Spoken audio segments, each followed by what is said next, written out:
My name is B.C. Fleming. I served as a sergeant. I was a team leader in a reconnaissance platoon with the U.S. Army's 10th Mountain Division while fighting the war in Afghanistan.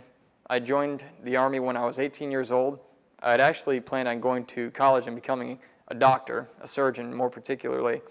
But 9/11 happened and something changed in me. And that first week of my senior year of high school, I decided that I needed to do something to contribute to the freedom that we enjoy every day, and that freedom was attacked. And so I just figured I would go in, I would do my time, I'd do a couple of years, just spend a few years of my life at the very least helping contribute to that cause and maintain the freedom that we all enjoy every single day. And so I joined the Army just after high school graduation. I went to Afghanistan in 2006, and I was blown up twice while I was in Afghanistan. Fortunately, I did survive. Not everybody does, and it's extremely unfortunate when that happens. And my heart really goes out to the family members and the friends of those who didn't return home as I did. Though I barely returned home alive, I was in fact alive, and I am better now. Basic training was one of those things that you never really want to do again. I went into basic training at about 140 pounds, and I came out 15 and a half weeks later at 165 pounds. And so it did me some good there. I put on about 20 to 25 pounds of muscle, being the thin-bodied person that I am. And so I definitely benefited from that. It definitely taught me a lot about teamwork and obviously sticking together with different people and teaming up and accomplishing mission and instilling in somebody that drive to win at all costs. When I stepped off the airplane, one of my first thoughts was, they don't pay me enough. And it really felt like I was walking into a furnace. This was in March of 2006, and Kandahar Airfield is where we landed. I remember getting off the plane, carrying probably about 150 pounds of gear. It was about 120 degrees outside. It was about noontime, and I remember just the airport was nothing more than sort of a big, long mud hut, and there was an Afghani flag flying, as well as a U.S. flag flying, and because we had taken control and helped liberate them. And the entire building, the signs, everything was riddled with bullet holes. It was definitely what you would call a war-torn place, and you could feel it very heavily immediately upon stepping off the aircraft. I was very, very high-strung. I was very young. I had a lot of rank. I was, in every sense of the word, sergeant. In every connotation that people would think of that was very much me. I was very strict, and in fact, just to be honest, I was very mean. And sometimes it was unnecessarily, other times it was completely necessary. But I am fortunate to be here, and I was fortunate to have good soldiers who served beside me and with me. And fortunately, they all did come home alive. Some of us came home injured with Purple Hearts and combat injuries, but all of us did in fact come home, and so I'm very, very grateful for that. The first day out was actually what we call a right seat ride. And that was the unit that we were relieving, which was the 173rd Airborne Division, based out of Italy. They had been there for about 12 to 15 months, and they took some of us leaders out into the field with them to sort of show us around the area that we'd be patrolling, because we're taking possession of what they've been doing for the past 15 months. And so they showed us the entire region, showed us different spots where they'd been ambushed, different things to look out for. I remember hearing some of the stories they were telling us. One of the sergeants who was actually in my position, but in that unit, he told us about a vehicle that kept driving up really fast behind them, and he was the gunner in the rear vehicle. And the people know you stay 100 feet back, you don't approach us, you don't gas your car and come up on us or try and taunt us, because it's a good way to get shot. And a lot of that's happened. And the person, he told one story, the person was doing this, and they ended up, they were going over a bridge in their Humvee, their entire convoy was, and this vehicle kept going up and then coming back, laying off them and coming back, and you give them the signals, you let them know, stop doing it, and there came a point where the person in the vehicle just gassed it and kept coming, so they opened fire on the vehicle with, I believe he was using a .50 caliber machine gun. The entire vehicle exploded, had bombs in it. It was a suicide bomber. Went off the side of a bridge and all kinds of stuff like that. And so that's what he told me. And so being many times in that gun turret. Maybe 90 to 95% of the time I was, I guess, as prepared as you could be for what you might encounter. And it turns out months later I would encounter such a circumstance, though I wasn't up in the gun turret. Well, Afghanistan is very, I usually tell people, they ask me what it's like, and I tell them it's very poverty-stricken. It's more or less a high-altitude desert wasteland. I often have people ask me what it's like in Afghanistan. For the adults, I just tell them it's pure hell in every sense that you can imagine the word. That was my experience there, and it's very much what you can imagine, that hot. And even children ask me sometimes. They say, well, what's Afghanistan like? And how do you explain war to a child? I mean, how can they comprehend some of the terrible things that take place during war? And I even sometimes I'll just end up smiling at them and gently, and I just tell them I had a blast. And or I'll say, well, yeah, and I went out with a bang. And they look at me and they go, wow, I can't wait I want to go to Afghanistan someday. And I say, no, you don't want to go to Afghanistan someday. Of course, they don't understand what I mean by that, but I'd rather just tell them I had a blast. Even, yes, there's a pun intended there, because obviously I was blown up a couple of times. But it's just a very, very sad situation, a very, very poor country. But the people love us.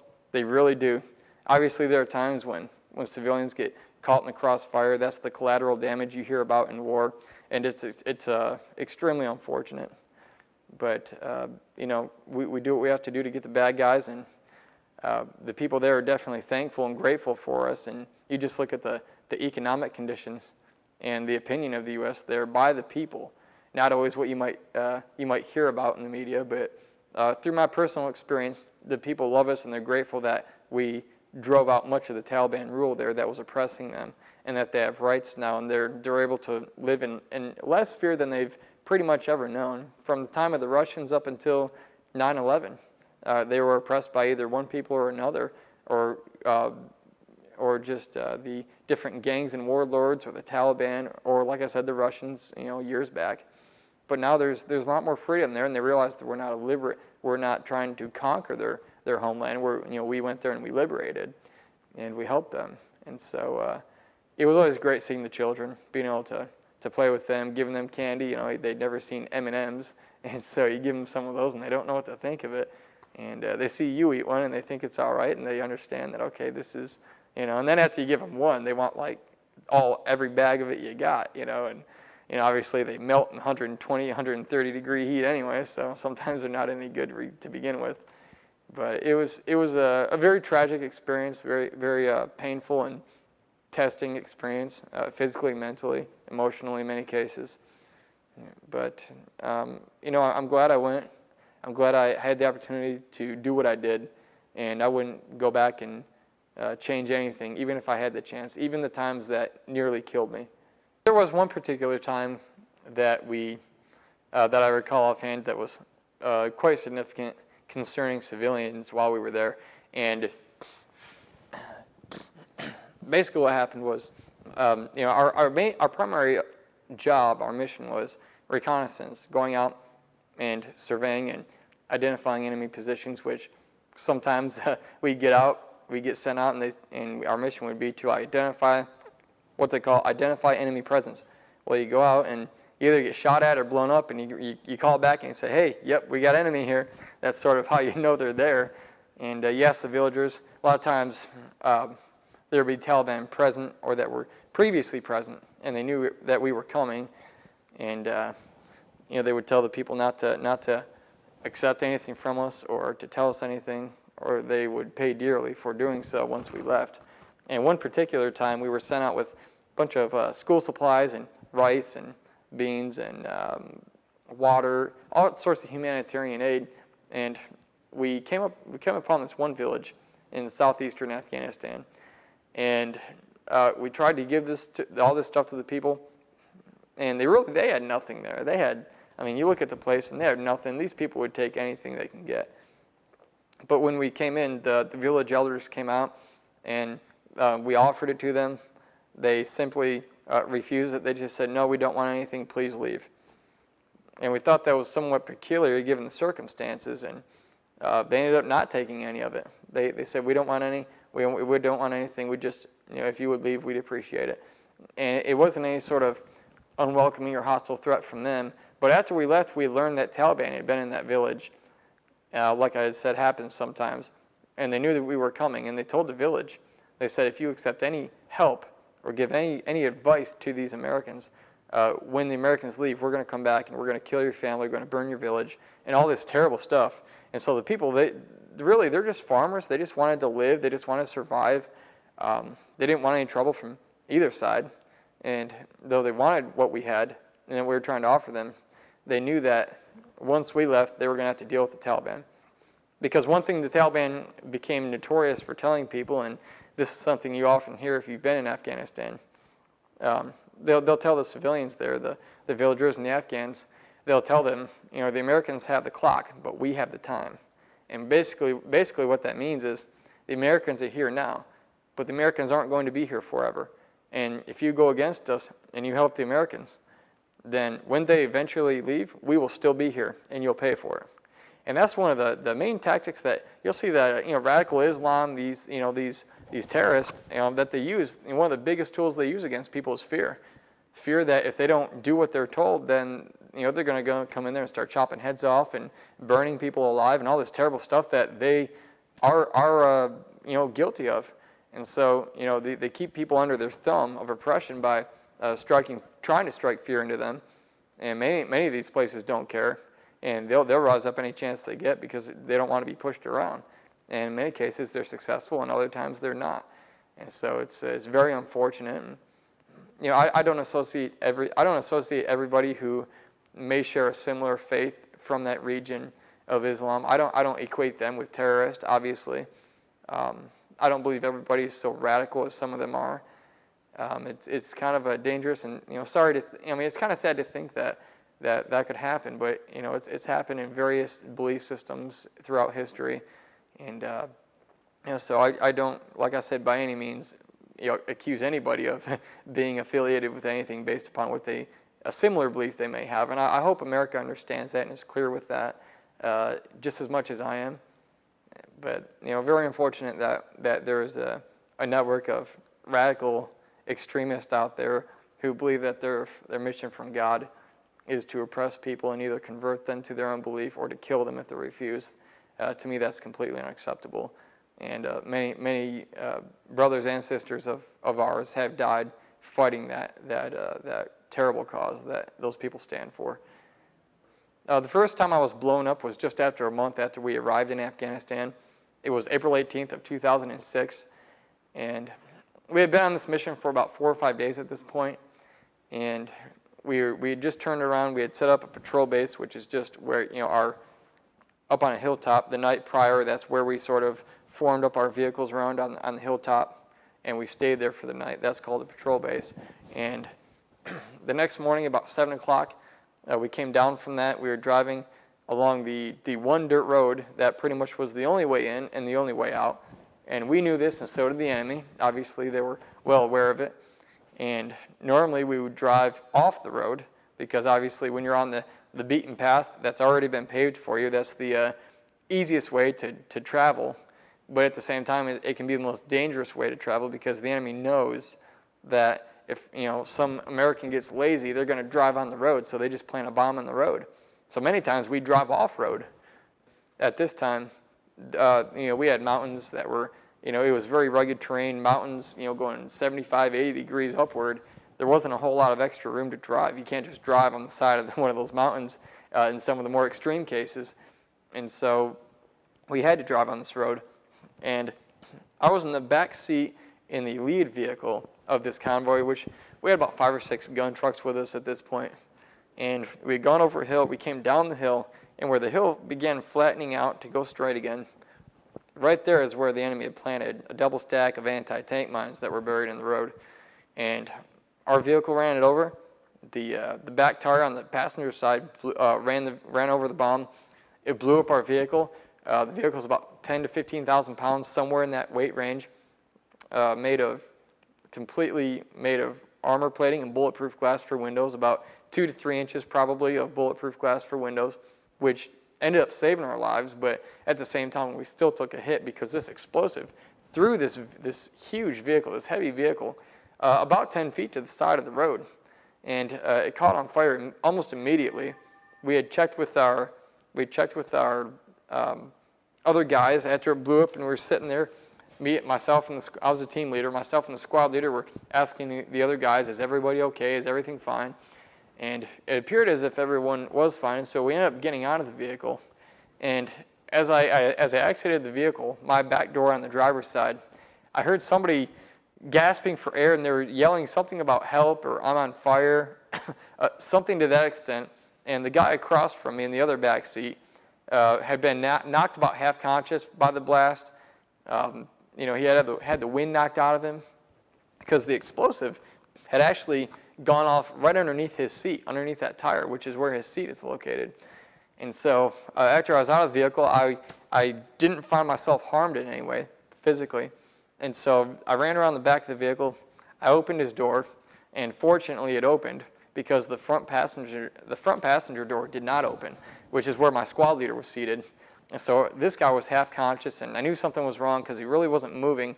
And so I drug him out of that back door out onto the ground. And as I did, my squad leader escaped through that same door. Right after I had drug him out, when there was room, he jumped out of the vehicle because it was going up in flames at this point. And nobody died that day, and we're extremely fortunate and thankful for that. 2 of the guys were injured, obviously the one I drug out of the vehicle, and as well as the gunner who escaped through my door and appeared to be uninjured.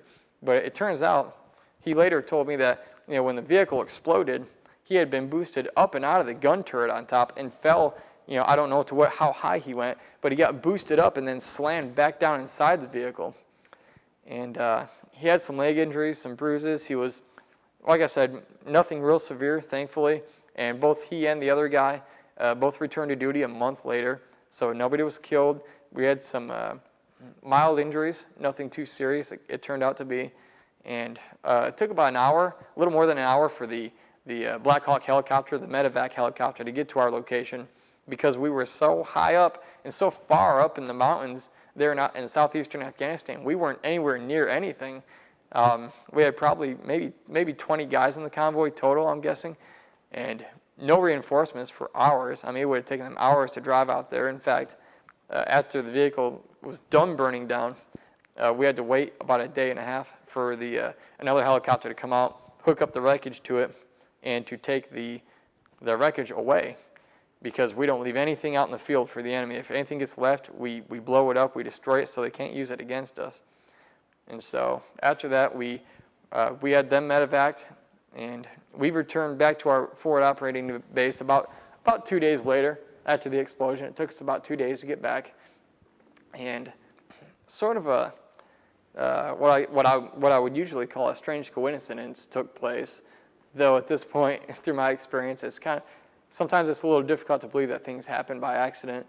And I'm not going to get real preachy on anybody, but when I got home, or back to our base, which, sorry place to call home, but that's what we had, I checked my emails. And in this email, my mother had written to me that day, the day I returned, she had written me an email. And she said, basically, Brian, here's what she said. Here's the gist of what she said, the short version. She said, Brian, I don't know why, but a couple of days ago, I had a very strange and intense feeling to pray for your protection. And I just thought you should know. And that very email is actually in my book. If you saw my book, or if you're going to, the actual email is in the book. And I thought that was kind of cool because I had just gotten blown up 2 days ago, and she was in New York and I was in Afghanistan. I hadn't spoke to her in a week. And I thought, wow, I don't know who she's working for, but she apparently had some inclination as to what was going on with us. And, that was only the first time I got blown up. Nobody was killed, a couple injuries, very minor. But I was blown up a second time. And, the Taliban wasn't through trying to take me out yet. And I always tell people third time's a charm, but fortunately I didn't stick around long enough to find out. And the second time I was blown up was in July. of 2006, just a few months later. And basically, here's what's funny. So, I've come to I've come to a very sobering conclusion that some things in life just aren't meant to be. Because I was an infantry soldier at the time. That was my job. My official MOS, my military job, was infantry. Well, I was wanting to reclass my job to what we call EOD, which is Explosive Ordnance Disposal. If you don't know what that is, basically it's the bomb squad. And I had taken their suit test. I had done some other things. I had pretty much been set up to go, get back from deployment and try and transition out and go to the school to do it and to learn how to do it. And there was something weird that happened, because on my profile, which is your medical status in the military's records, it said that I had something wrong with me that was barring me from any physical activity. Now, we had been up and down the mountains, getting shot at, blown up. I had never been to the the ER or anything for any sort of sickness. I was in perfect health. I was in great physical condition, but I couldn't reclass my job to this EOD position until I got reevaluated, and that was taken off my medical records. And so that day, July 24th, was a day that I went from our forward operating base, which was about 4 hours north of Kandahar Airfield, which is the main base in Kandahar. I had to go there to get reevaluated by their doctors so I could get my medical records fixed so I could continue on with what I wanted. Turns out my wife was praying, whatever it takes. I don't want him to do this. She was praying, whatever it takes, don't let him do this. And I always tell people, if you're going to pray whatever it takes, you better know what you're praying for or hoping for, because it can be very life-changing, and you'll see why here in just a moment as I explain why. Well, I was on my way to Kandahar Airfield. We were almost there, and I got blown up on the way. And I obviously came to the conclusion, maybe I'm not supposed to play with bombs for a living. Maybe that was somebody's way of telling me this isn't where you're going in life. I don't know. All I know is, my wife hoped for something, and it happened, but just not in the way that she had hoped it would happen, obviously, because, a few weeks prior to that, she had also been hoping and praying that I would be home in the end of July specifically. And this is also in my book, Never the Same. And she was hoping and praying I'd be home in the end of July, just because we were either going to get extended in the end of July or we were coming home in the end of July. Well, she was praying for it and hoping for it. And I came home in the end of July, just not in the way we had hoped, because I was blown up by the suicide bomber on July 24th, and I arrived in San Antonio, Texas, at Brooke Army Medical Center on July 27th, the end of July. So I obviously asked her to be a little more specific when she's thinking of me.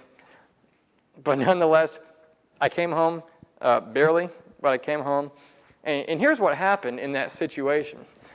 We had been on Highway 1, which is the main highway that goes through Kandahar, Afghanistan. We had been on that road for about 3.5 to 4 hours. We were almost to our destination, which was Kandahar Airfield. And basically, I don't recall what happened, but I was told what happened, because I have no recollection of anything happening.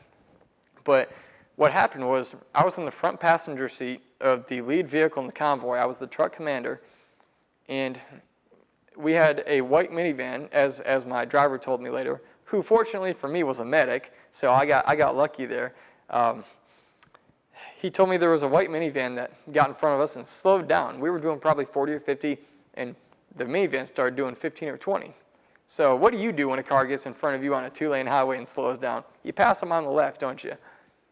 Well, our situation was no different. There's, a lot of people have cars over there. You can't tell which ones have bombs in them and which ones don't. And so my driver passed him on the left. And being in the passenger seat, as you get up next to this vehicle, you can almost reach out and touch that vehicle. You're about, 3-4 feet away at most.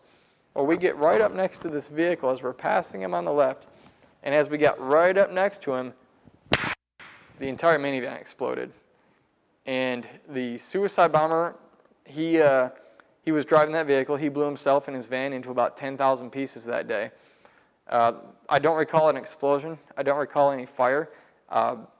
First thing I do remember is that everything was fine, and then it seemed that in the blink of an eye, I was laying in a ditch on the side of the road, face down. My helmet was no longer on my head. I couldn't find my weapon. Uh, I had a fountain of blood pouring out of my face. And I looked at my hands, and I thought to myself, wow, I have a pretty bad sunburn on my hands.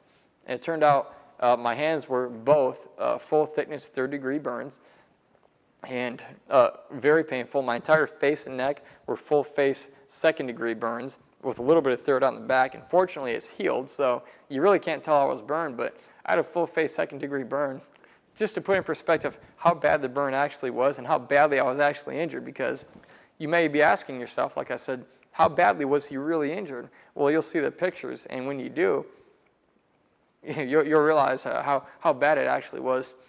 After I laid there for a moment, I sort of got myself together and did sort of a push-up and got back to my feet, and I was looking around, and I didn't have any clue what had happened. And it's kind of funny, but one of my first thoughts was, why would I go to sleep here? I had no idea why I was laying in a ditch on the side of the road, why I was bleeding, why I had this really bad sunburn with 3rd-degree burns. I mean, it was down almost to the bone. I mean, you can still see the scars on both of my hands. And I began stumbling around. We heard some AK-47s firing. No firefight ensued. I'm not sure who was firing the weapon for what reason, but apparently there was no ambush that followed the explosion. And so as I was walking around, I remember there were, the sight of it, it was about noontime. It was about 120 or 130 degrees out at this point. It was late July in summertime, and we're about 5,000 feet in elevation. And as I'm walking around, there are just car parts and body parts littered everywhere. I remember walking past the first piece I saw was it was a leg, and it was severed at about midway up the femur, right there on the thigh.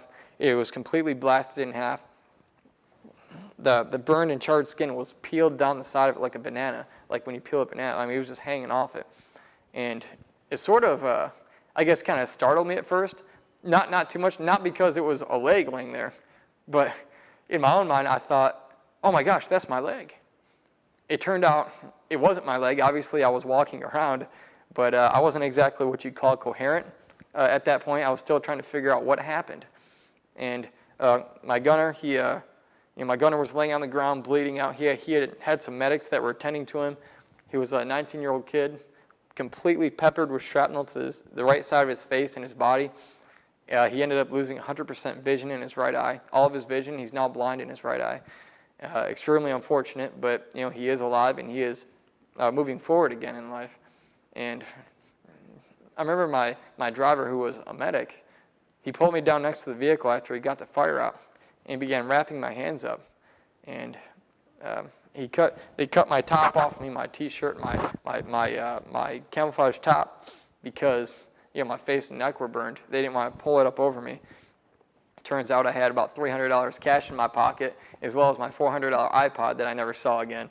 But I know somebody put it to good use, and so whoever that was, well, congratulations. But I'm sure it probably just got left laying out there.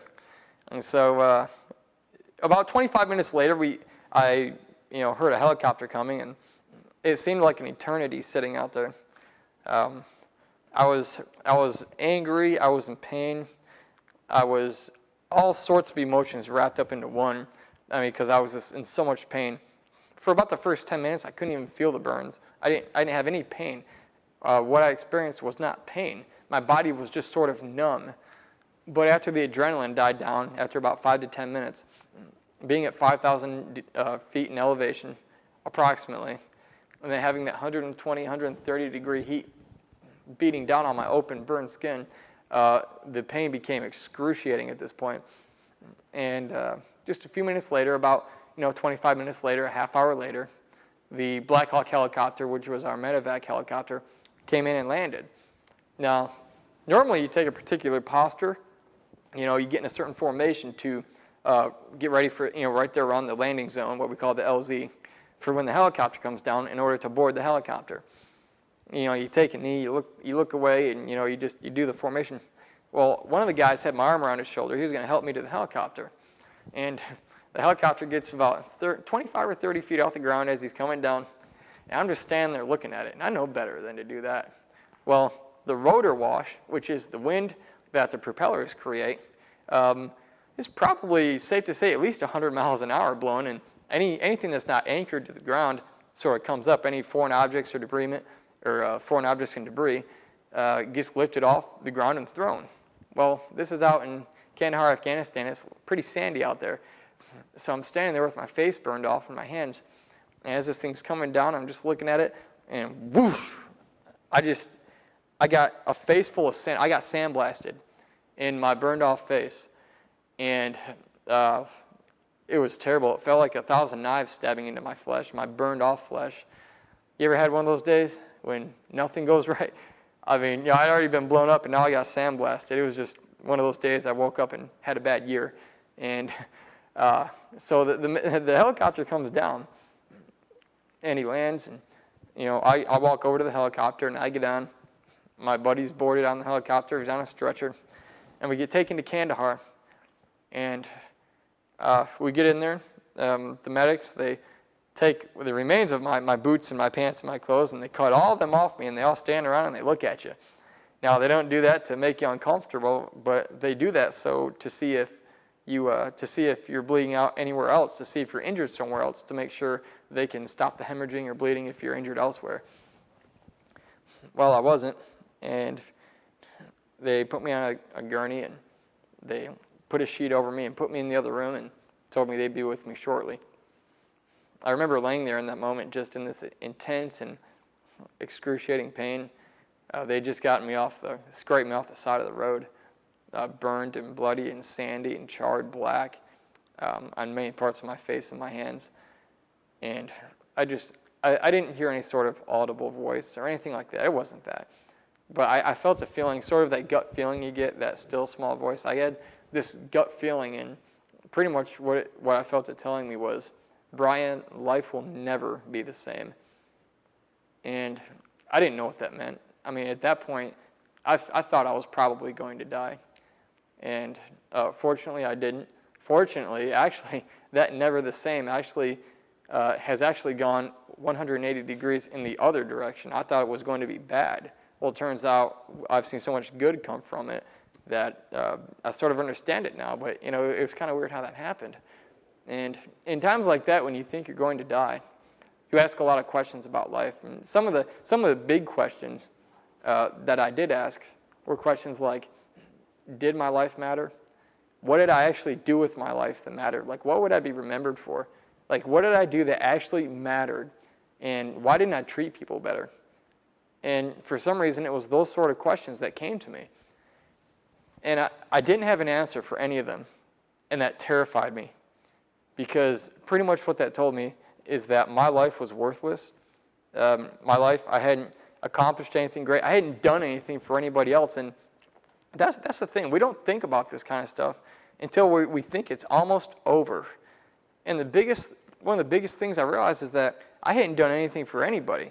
I was mean to people on many occasions. Sometimes I had to be. Other times I was just overbearing. And, it really changes a person. It really makes you think about what's important in life. And I told myself in that moment, if I get a second chance at life, if I get to continue on and live again, and I thought, for all I knew, I was about to die, because they wouldn't tell me what my condition was. I'd ask them, how am I doing? What's my status? And they'd say, no reason to worry, you're fine. And of course, I said, well, hey, you're a medic, you're supposed to tell me that. You don't tell a dying person they're hopeless. And so I had no real accurate way of telling what my actual condition was, and or even what the burns were. I didn't know. But those questions I asked, it terrified me. I didn't know. And I told myself, if I get to live again, if I get through this, if I pull through this, I'm going to live my life, and I'm going to help other people. Because when I thought I was at the end, those were the thoughts that came to me. And it's pretty sad that it took me to the point of nearly dying to realize that. But I did. And next time, when I'm either on my deathbed or I know I'm about to die, because it happens to us all, I will have an answer to those questions. I will not be terrified by the fact I don't have any answers to those questions. And so from the time I was blown up right there on the side of the road in Kandahar to the time I arrived at Brooke Army Medical Center in San Antonio, Texas, was 3 days. They flew me from Kandahar in southern Afghanistan up to Bagram in northern Afghanistan, through Lundstall Regional Medical Center in Germany, and then on to BAMC, Brooke Army Medical Center. And, I thought most of my pain was over with when I was there at the hospital. I arrived and everybody said they're going to take great care of me, and they did. I have no complaints whatsoever about my treatment. I know there are a lot of horror stories out there. I don't know how many are true, but in my experience, I don't think any doctors or any nurses or any medical staff in the world could have taken better care of me than Brooke Army Medical Center did, and I'm extremely grateful to them. Though it was extremely painful at times, they took care of me. They got me in about 9 o'clock on a Friday night. I believe it was Friday. It was July 27th of 2006, and I saw my wife for about 2 minutes. First time I had seen her in several months. It was sort of surreal because it was like I recognized her, but I didn't recognize her. It had been so many months since I'd seen her, and she was so beautiful, and I knew how fortunate I was, and she showed up, and she got there a day before I did, and she's been with me ever since. I got a good one, and being in Texas, she was born and raised in the Fort Worth area, and I've got to tell you, as a boy from out north, I got to say, you make them good down here. All right, great food and beautiful women. That's Texas, all right, among other things. And so she said hi to me, and I'm laying there, and she's holding my arm rather than my hands because they're burned. And I told her I loved her, and she loves me, and the things you say to your loved ones in that sort of situation. And then about 2 minutes later, the nurse told her, he said, "All right, Jamie, you're going to have to go in the waiting room now. We have to go clean him up." And when I heard that, I thought, thank God, because I hadn't showered in about a month at this point. And I was thinking, all right, I'm going to get clean now, because over there you can't always shower, especially if you're out in the mountains for a month, or you're infantry and you're not anywhere near a shower. And so I was going to have my first real shower, and I don't know how long it was. Well, they did clean me up, but it wasn't what I was expecting. I had never been burned. I didn't know how burn patients are treated, for the burns, how they're treated for the burns in order to dodge infection and not die, and to survive. Well, they got me into the shower room, and they laid me on this metal table. They were spraying me off with, the little shower sprayer. And I remember the head nurse looking at me. Here's what he said. Now, keep in mind, I had no idea what was about to happen. But he looked at me and he said these words. He said, "Sergeant Fleming," he said, "we're going to do this as quickly as possible so that it will be as painless as possible." Now, right now, I'm feeling like that dog out in the woods, and the owner brought it out, and all of a sudden I see his 12 gauge, and I go, wait, something's weird here. Like I'm about to be put down or something. And I had no idea what was about to happen. And I'm glad that nobody told me what was about to happen, because it would have tormented me up until the point that it happened. And pretty much at this point, after he said that, he and about 2 or 3 other nurses took out razor blades and began shaving and tearing and ripping the burned, dirty, charred skin off of my hands and my face and my neck while I was still awake. I asked them to put me out. They said no, because they can't put a person out always for this procedure, because they're afraid I'd slip into a coma and I wouldn't wake up. And so they kept me awake through the entire thing. I was being filleted alive. That's what happened. I was being skinned alive on my burned skin. And it was the worst physical pain that I can't begin to describe in any word, in any language, how terrible and horrific this pain was. And I laid there, and I felt like grabbing one of them and punching them, but I knew that if I just lay still and take it, the quicker they'll be able to get it done and the quicker it'll be over with. If I were to have reacted to them, in my mind, I'm just going to prolong this pain. And so I just laid there, and I'll be honest, I yelled in pain. And I yelled, and I said, "God, please let me die." I was praying to die at this point. because the pain was so excruciating. I didn't care about anybody anymore. It was all about me. I thought, you know what, my wife will be fine without me. Please, please, I want to die, I want to die, I want to die. Because there was some things in life are so painful that it seems as if there's nothing worth living for. To have to go through that much pain. Now, I know in life when I've often hoped for things or prayed for things, they haven't happened. And I thought I knew what I wanted, and I don't know why sometimes, things happen the way we'd like them to, and other times they happen in ways that we wish they wouldn't have happened. But I can tell you right now, looking back on the experience, I'm glad that my desire, my request was not granted, because I've been able to see so much good come about, not in my life so much, and some in my life, but even more so in the lives of others, because of what happened to me, and that's something I never anticipated. They skinned me alive, and they ended up doing skin grafts. They took skin from one part of my body and put it onto both of my hands. Now, if you ever shake my hand, don't worry, because now normally when they take skin grafts, they like to start on parts of your body that are going to be the least visible so the scarring doesn't show. And that's your backside. Your backside, if you get what I'm saying. So if you ever shake my hand, don't worry. Don't get excited. They didn't take the skin from there and put it on my hands. And plus, the doctors told me they were thinking about skin grafting my face because my face was so badly burned. Now, I didn't want that because I might walk into a room and you wouldn't know if I was walking in or walking out of the room if they had taken that skin from my backside and put it on my face. And I thought, man, I can't live with that. I mean, what, how can I ask my wife to kiss me? I mean, it just would have been all these ridiculous thoughts going through my mind. It turned out they didn't skin graft my face. They didn't skin graft it. And they said, just give him a couple of days, see how he does. My face began healing. They said, all right, don't worry about it. But they did take skin from both of my thighs right here in the front, and they placed the skin onto both of my hands that had been burned third degree. And I spent the following 14 months at Brooke Army Medical Center, a year and 2 months total, enduring that reconstructive surgery, the burn treatment. It took me about 8 months to a year to be able to completely use my hands again, because skin grafts, when they graft the skin, that skin graft shrinks, from what I've been told, to about 1/3 of its original size.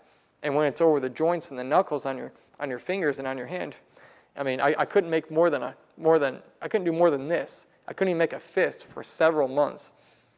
And once I was able to use those hands again, I ended up finishing my book, like I told you about my book, Never the Same. That it actually began as journal entries while I was in Afghanistan. Now, after my hands were done bleeding and being burned, after I could use them again, after several months of physical therapy, which they call it PT, and they say it's physical therapy. To me, it's pain therapy, because you have that little nurse in there just crunching your fingers, and you think the skin's going to burst open. It never did, and they treated me right. But after I could use my hands again, I finished that book. With my burned and bloody hands, I finished writing that book, and I included my recovery. And a lot of the questions and the things that I thought and had learned through this terrible experience that allowed me to go from where I was, burned up and blasted and on a ditch in Afghanistan on the side of the road with all these problems, to where I am now, moving forward again in life as an author and speaker. And the questions I asked, some of the conclusions I came to that have allowed me to go from point A to point B, from where I was to where I am. Now, after the 14 months were done at Brooke Army Medical Center, I was medically put out of the military due to the extent of my injuries. And very fortunate to even be alive. I thank the American people. I thank veterans of the past. Most notably, I do thank the Vietnam vets. I know that they were not treated as I've been treated when they came home from war.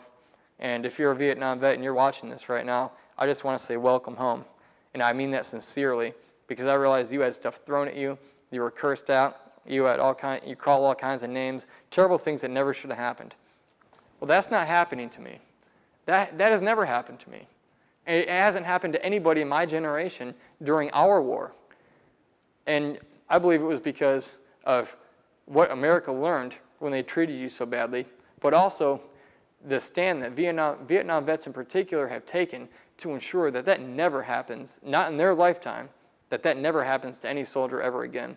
And so I'm extremely grateful to all the veterans and those who currently serve, as well as those vets who have really had to put up with some terrible stuff that really altered the direction of their lives in such a negative way, in our country as well. And so I was injured, and a lot of people ask me, how do we contact you, or where can I hear about your story? I have a service member who may be encouraged by your story and what you've done with it. Well, if you'd like more information about what we do, you can just go to my website, which is called blownupguy.com, because a lot of people ask me, they don't remember my name, but they say, oh, you're that guy who got blown up. And I say, yeah, that's me and about 10,000 other people, because I'm obviously not the only one who's ever been blown up in this war. But my website is blownupguy.com, because they wouldn't remember my name, but hey, you're the guy who got blown up, and so it's easy for them to remember. Some people think it's sick and twisted, others think it's hilarious. Either way, they remember it, and it's something that can connect you and me, so that we can work forward in an effort to help these other vets and these other service members when they come home from war, and try and help them keep their families together and to move forward again in life after going through all that they've been through. Hi, I'm B.C. Fleming, and this is my book, Never the Same. And this book actually began as journal entries while I was fighting the war in Afghanistan. And after I was injured, and I came home, and after 14 months at a medical center and burn rehab and reconstructive surgery, I used my own bloody and burned hands to finish the writing of this book. And now I make it available to the people everywhere I go and where I speak. And if you want to know more about it, you can just log on to our website at blownupguy.com.